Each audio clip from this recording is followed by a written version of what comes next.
Hey guys, welcome to a another review here. We're gonna be reviewing, so we're taking a little break in the Loki reviews right now. It's gonna be coming back really soon, but this week I did want to do something different. I'm gonna do well, if you read the title and clicked on this video, you know what I'm gonna do. I'm reviewing the first season of Black Summer. So this is gonna have spoilers for that. I'm a little late to this. It came out in early 2019, but I just found out about it maybe a month ago. I was really excited to watch this because I love zombie shows, and The Walking Dead is still one of my favorite shows, even though it's definitely gone downhill a lot. But I'm very hopeful for it. At this point, I'm just following to see what happens because there is one last season left. So I think with The Walking Dead kind of coming to a close, it does have its spinoff, but I think Black Summer is a Netflix original. I think they're trying to fill that market for like the next premiere Walking Dead show. There's also a Last of Us uh, series that's coming out by Hulu, so I think to compete with this possibly. I heard from a lot of people this was an amazing show. So I watched it. I binged it. I watched it basically all 8 episodes of season one in one day. There's 8 episodes in both seasons, and it was interesting. So I'm just gonna get into it. So it starts off with our main character Rose here, and like she's the first basically person that we meet that has her family, her daughter Anna. I don't know the father's name. I forget it, but he dies immediately and turns into a zombie, and that's our first like exposure to the zombies. They're based on, I believe this is a precursor to Z Nation, which is another very good kind of zombie show that competed with The Walking Dead for a while here. I believe it's discontinued after 5 seasons. So this is the precursor to that. But this was very interesting. It starts off, so you have the human flow is the first season or the first episode, the pilot episode. Yeah, and it just kind of the format is quite intriguing where they do it like it's based on chapters almost. I do believe this is also based on a comic series like The Walking Dead was and like Z Nation is. Um, so I think that it kind of tries to give you that comic vibe from it where it has like the black title screens of each chapter in the episode, and it kind of just shows you that. This first episode was just the character names. It gets you introduced to them, and I'm this is gonna be spoilers for the whole season because I'm gonna kind of jump back and forth. I'm not gonna go straight down, but overall, I think it was a good introduction. It was interesting for me because I'm like, okay, they're just dropping us in this world. But later we do find out that they'd been in this world for 2 months. It does sound like there's some resistance from like military, so maybe it hasn't gone fully up to them. But a lot of these characters are honestly just completely dense, like just stupid. For a lot of it, uh, our main character is Rose. You also have like Spears, who's basically like I don't know what was up with that guy. He was the only him and William Velez, only the two characters that I was actually interested in. I think Rose up until like the last 2 episodes, which are actually those were probably the only episodes I enjoyed. Um, Up until then, she was just kind of meh. I didn't like her on screen. I didn't like the actress. I think the acting was very mediocre throughout, except for Spears, really. Ryan, who's the deaf guy that dies because he's deaf. Um, he was interesting. I think his acting was pretty decent, but his decisions were very insane to me, like what he was doing. And I think that's a good summary of this whole season. Their decisions were insane to me. I didn't get them. The only people I found myself somewhat agreeing with were William and Spears, except Spears is a murderer, and like William is just a I don't know. He's just kind of messed up, but he's good, trying to do stuff for his family. Um, and it goes through. I mean, I like how they introduced the characters in the first episode. It got me hooked because obviously I watched it all through. Uh, I honestly wasn't planning to do a review for this season until I watched off the full season. I'm like, okay, I kind of want to do a review for this, just because it was recommended to me so much with such high ratings.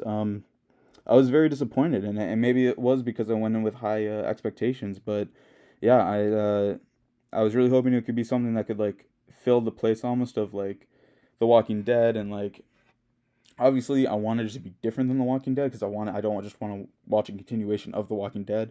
Otherwise, I would just rewatch The Walking Dead or watch Fear the Walking Dead or anything like that. But so it is different in the stylistic components of it, with, like I said, how they kind of cut it up into chapters more so, and that was very interesting to me. That kind of stylistic approach to it, versus more of a linear story. Um, but I think overall, and I actually didn't have, apparently has a pretty low budget. I don't have the exact numbers here, but it's a lot lower than the Walking Dead episodes. And I thought it was good. I thought it looked great throughout. I thought the costuming and the makeup and all the visual effects were phenomenal. So that part I didn't mind whatsoever.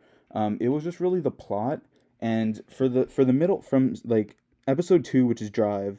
Then you have Summer School as episode 3, Alone is episode 4, Diner is episode 5, and then you have Heist is episode 6. So from really episode 2 to episode 5, I was completely lost. So that's 4 out of the 8 episodes. I was just like, okay, where are we going here? Almost like the whole premise of this season is to go to the stadium, get to the stadium, and find Anna, which is Rose's daughter. All of these characters have different reasons to go to the stadium, and then they're all aligned for that reason. Uh, I didn't understand the connection between Spears and Rose, except for the fact that he saved her life. So I understood it, her being connected to him. But a lot of the time, Spears was just like, whatever Anna says, or whatever. Sorry, whatever Rose says, I'm gonna do. Um, so I was just like, okay. Uh, the military guys hunting Spears. That that was an interesting, like, kind of plot. And then once they actually found him in episode 7, the tunnel, so the tunnel in the stadium, which is episode 7 and 8, so the final 2 episodes, I actually enjoyed those episodes quite a bit. I think that quality of script writing, that quality of acting, is what the entire season should have been, and it would have been great. That first episode was interesting to get introduced to it, but I think after that we should have stopped with kind of all that jumpiness and kind of all the introducing to characters. Because honestly, I did not have emotional attachments to any of these characters. The only time I was like, oh damn, he's dead, was when William died. That was really it. Other than that, had no emotional connection. I legitimately wanted some of the characters to die. Sun grew on me. I started off really disliking her, and the choices they made with that character.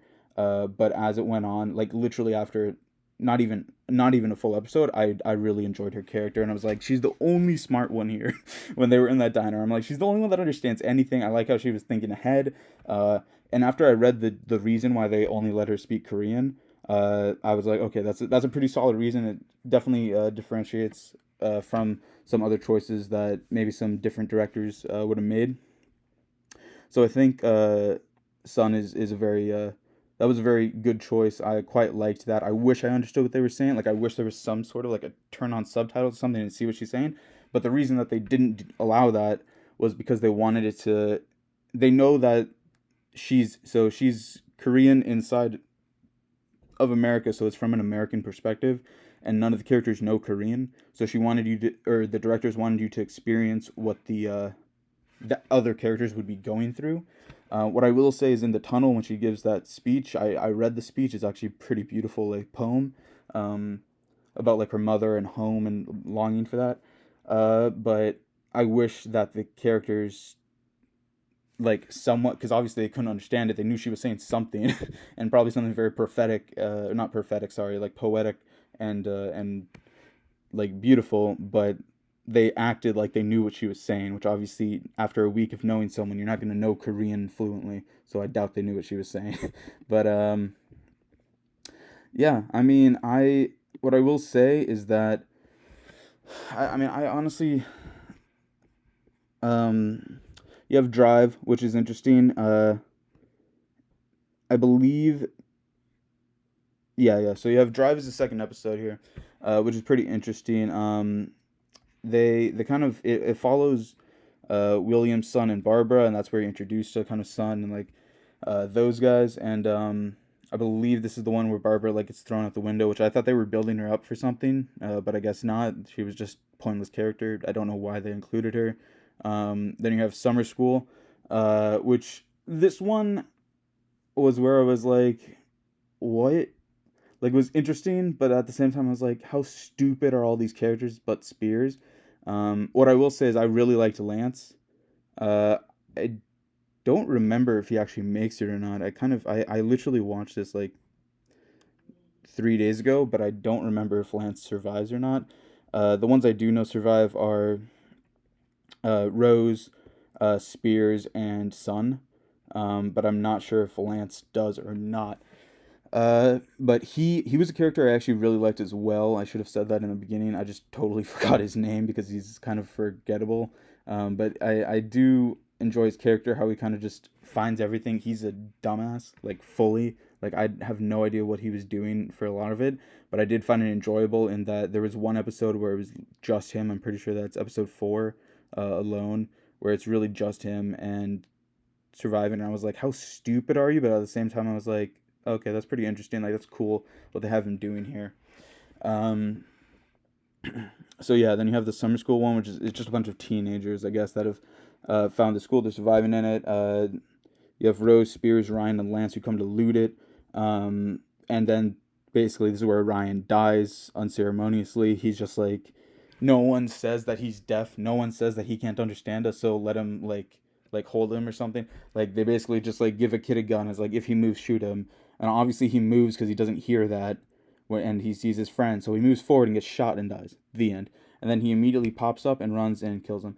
That's another thing I didn't quite get about this season is the zombie aspect of it. I do think it's interesting that these zombies run.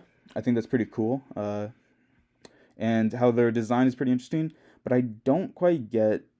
So I think a zombie bite, it doesn't immediately. I think when you die, you immediately turn, basically. Like you have 2 seconds and then you turn, which is an interesting choice.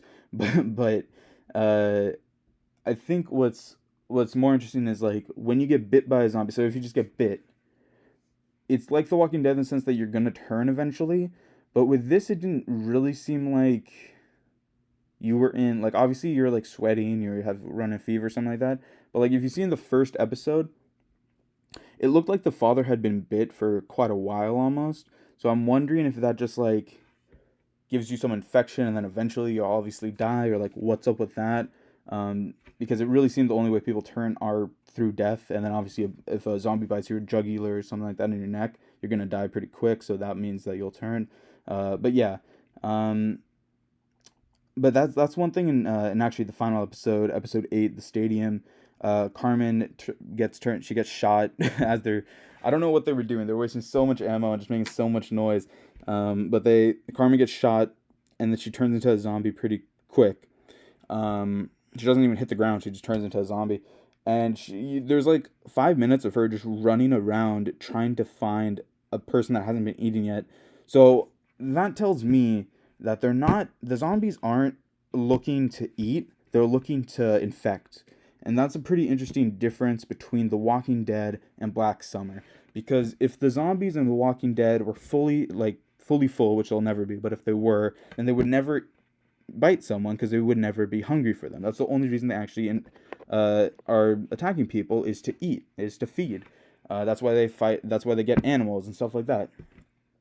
But it seems like the zombies in Black Summer are more out to actually attack people and actually turn people into more zombies and have a bigger army essentially as zombies. So that was pretty cool to me to see that difference, because that's something I didn't quite get until the last episode.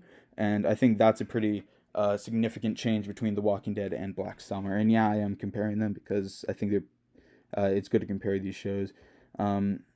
Obviously, The Walking Dead's a longer show. I've only watched one season of this, so I am partial. So to keep that in mind. But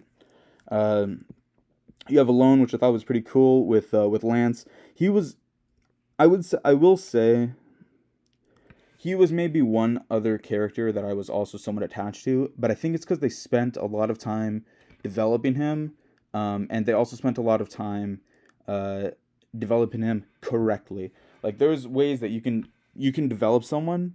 And obviously they know how to do this, they're script writers. But you can develop someone to make me dislike them, and you can develop someone to make me like them and root for them. He was developed in a sense where I'm like, okay, you're an idiot, but you're a lovable idiot, almost. Where it's like, you were in this place with like automatic doors. You didn't just shut the doors or put something in front of it and then just stay in that pace. You just went and shopped. Like, what are you doing? Or like, stuff like that. where it's just like stupid things that I would never do in a zombie apocalypse. At least, like I think I wouldn't, because that would be very stupid of me, and at that point I deserve to die. But he was very lovable in how he did it. He always brought a light to the room, which also I appreciated in a very dark and almost humorless show. Um, and then you have episode 5, The Diner, which is possibly one of my least favorite episodes besides episode 2 and 3. So this one is pretty down there. But essentially it has William's son. What I do like is that we're introduced to Manny, who's a character that I did enjoy, but he doesn't make it, unfortunately. Like they do, it's really stupid. But it's Manny and then Carmen, and then you have another dude who's like kind of a redneck guy. I forget his name. But you have these 5 people after they get run off the road by Carmen, Manny, and the redneck guy.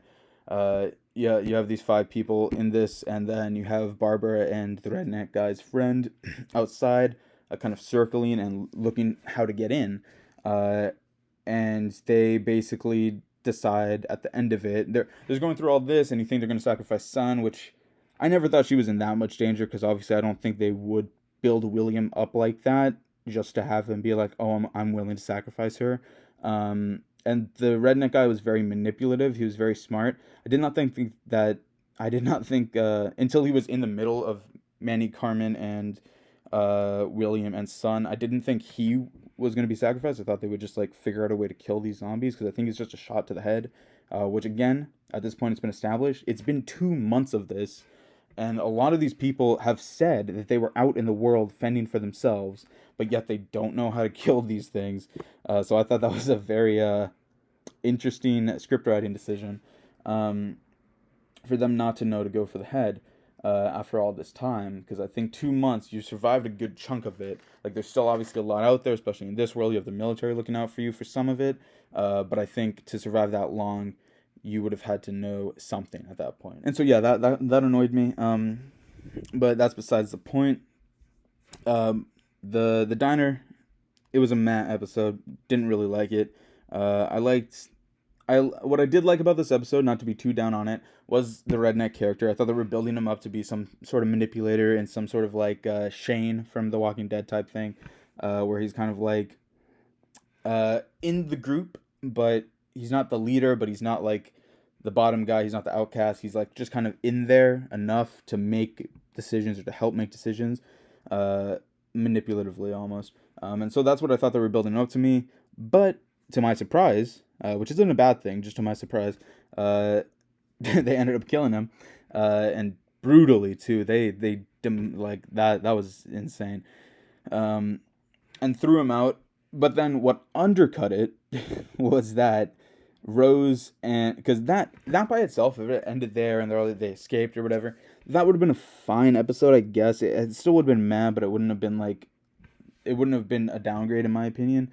But what did downgrade that episode for me is when Rose and Spears, and I believe Lance was there too, and an older like guy with a dog, when he showed up, or when they showed up and saved them. So I'm like, okay, it doesn't matter if this redneck guy's dead. So that whole character at that point was worthless, because you killed him off.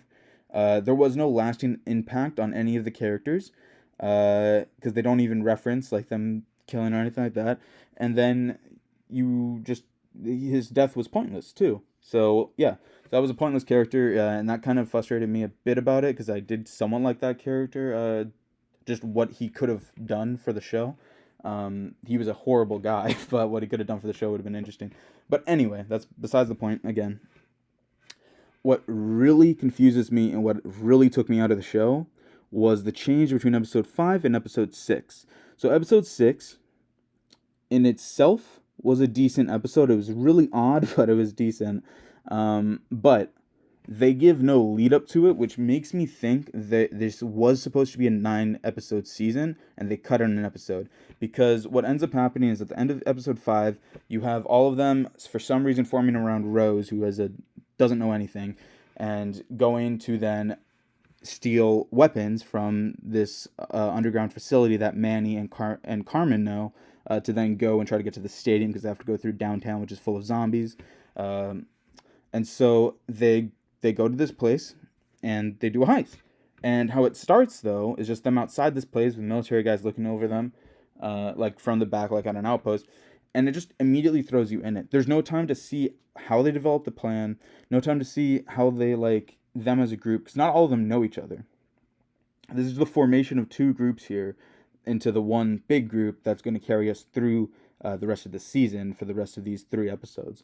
Uh, and there's no time to see how they interact with each other, no time to see how they develop this plan, why they decide to go with this plan instead of something else, like anything like that. So we're like, okay, yeah, we're gonna just send these two girls, and it's so easy to get in there because all Manny says is like, you like what you see, and then they let them go in there to essentially, I guess, be like bait or something like that. Like it was really confusing to me why this is the plan they went with, considering that it seems so simple to get through the back door. Like I know they had to let someone go and open it from the inside, but if it can be opened from the inside, then surely you can break it down or pry it off from the outside too.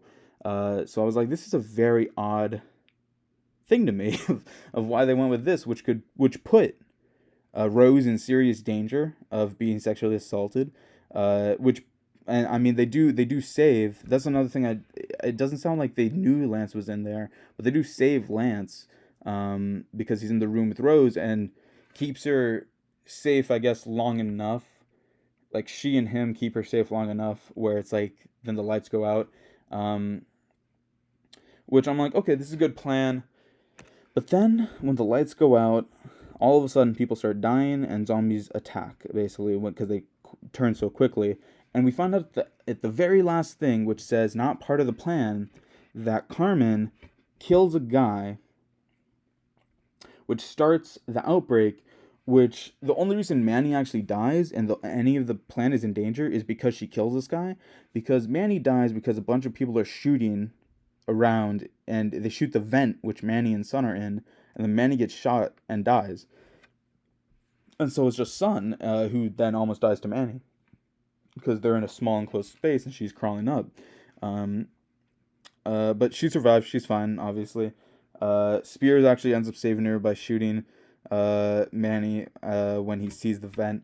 But for some reason, I thought that Spears was looking for the money or something because he's like looking around like he doesn't know where to go. He doesn't like. I didn't understand what his thing was in this episode that much. So I guess maybe that was just like they had too many characters and didn't know what to do with them. It would have been simple enough to make him go in the vent though, but maybe they didn't want that conflict. So I don't know. But yeah. So I think that the episode itself was fine. It got them the guns, so you could see how it moves the story forward. But episode 5 to episode 6, that transition was very, very shaky, very stark and quick. And maybe that's what they were going for. For me, it didn't feel good. I didn't like that at all. So that was a real. That took a few points off this show for me. I because I was just lost, and I spent more time trying to figure out why I was lost and searching up what happened, and then realizing nothing happened. It's how they wanted it to go. Than enjoying the actual show. So yeah. But and then you get the tunnel, which I think episode 7, the tunnel, is the best episode of this season. It's just I think it's a good episode overall, but it's the best one of the season for me, hands down. No competition. The stadium I think was interesting. It was pretty good. For some reason, there's a bunch of other survivors that were just staying around them, and then they all worked together to clear through the zombies, and then obviously that breaks apart. I think it's very interesting the one shots that they did, or the long shots that they did. But yeah, it's the ending of that though, where they actually get into the stadium. Like this is an episode I didn't. It was what they did is that they killed off William, which was a character I actually had some attachment to because they developed him pretty well. And that was like, oh shit, they actually killed him off. They killed off one of their most developed characters. So at a certain point, there's not that many characters left. Only 3 characters actually get to the stadium out of 10 characters that were in this little group that they had. And then you have Lance, which I don't know what happened to him. So he's out there still, but the rest of them are dead. So yeah, but they got to the stadium. This final scene I did not understand, and this is one of the last points I'm going to make here. I didn't get it. They get to the stadium, it's totally empty, so I thought it was going to be something where it's like, oh shit, the the armies lied to us or something like that. They're not actually at the stadium, but no. Instead, like Rose, Spears, and Sun go down to the middle of the stadium. They see this random man on the other side of it. Yeah, and then for some reason the man knows that it's Rose and knows that the daughter's there or something. And so her daughter Anna comes out, stands there, points to her, and then starts running down and gives her a hug, which I'm like, okay, that's cool. They're reunited, and then that's where it ends, which is good. I just didn't understand what that whole scene was about. Why they couldn't just like walk into a room and like, oh Anna, are you there? And then that's how they continue with the next season. Because obviously the next season is going to be them trying to survive. So it sounds like they're turning this into more of a Fear of the Walking Dead type thing. Um, yeah, overall, I'm gonna watch the second season because I'm doing a review on it. But I don't think I was a fan too much. After talking about it, this is why I like doing these reviews, because after talking about it, it's actually better than I thought it was. After voicing my opinion on it, because I thought I honestly didn't like 6 out of these 8 episodes, but really it's like 4 and 4. I didn't like Drive, which is episode 2. I didn't like episode 3, which is Summer School. I didn't like episode 5, which is Diner. Episode 1 is just like a pilot episode. It's like it's okay. It introduces you, but to me it introduced some pointless characters to me. So there's that. I didn't like the transition between episode 5 and 6. I think episode 6, half of it was all right. But episode 7, like I said, I think it's the best one. I think it's a solid episode. And then the reveal that they do with Spears, which obviously we know, but Rose doesn't know. What I will say is that character turn for Rose, where she's like, "You lied to me. How could you?" type thing. I was like, is she really about to turn on him? Like, she has no reason to trust these 2 army men besides the point that they're army men. And they have every reason to trust him and not suspect he's lying, especially because he didn't admit to lying. But obviously, she does end up ultimately trusting him. She kills the army men, so that was interesting. And they know at that point that headshots work for these things. Which I'm like, how didn't you know that sooner? But it sounded like Spears, Rose, and Lance knew that, and the other group didn't know that. But obviously going forward, they will be aiming for headshots, it looks like, especially after episode 8, where they do aim for headshots. But yeah, overall, it was an interesting contender. If I had to pit it against the first season of Walking Dead, 100% like the first season of Walking Dead more. And so I'm not going to pit it against the first season of Walking Dead, even though I've been comparing and contrasting them.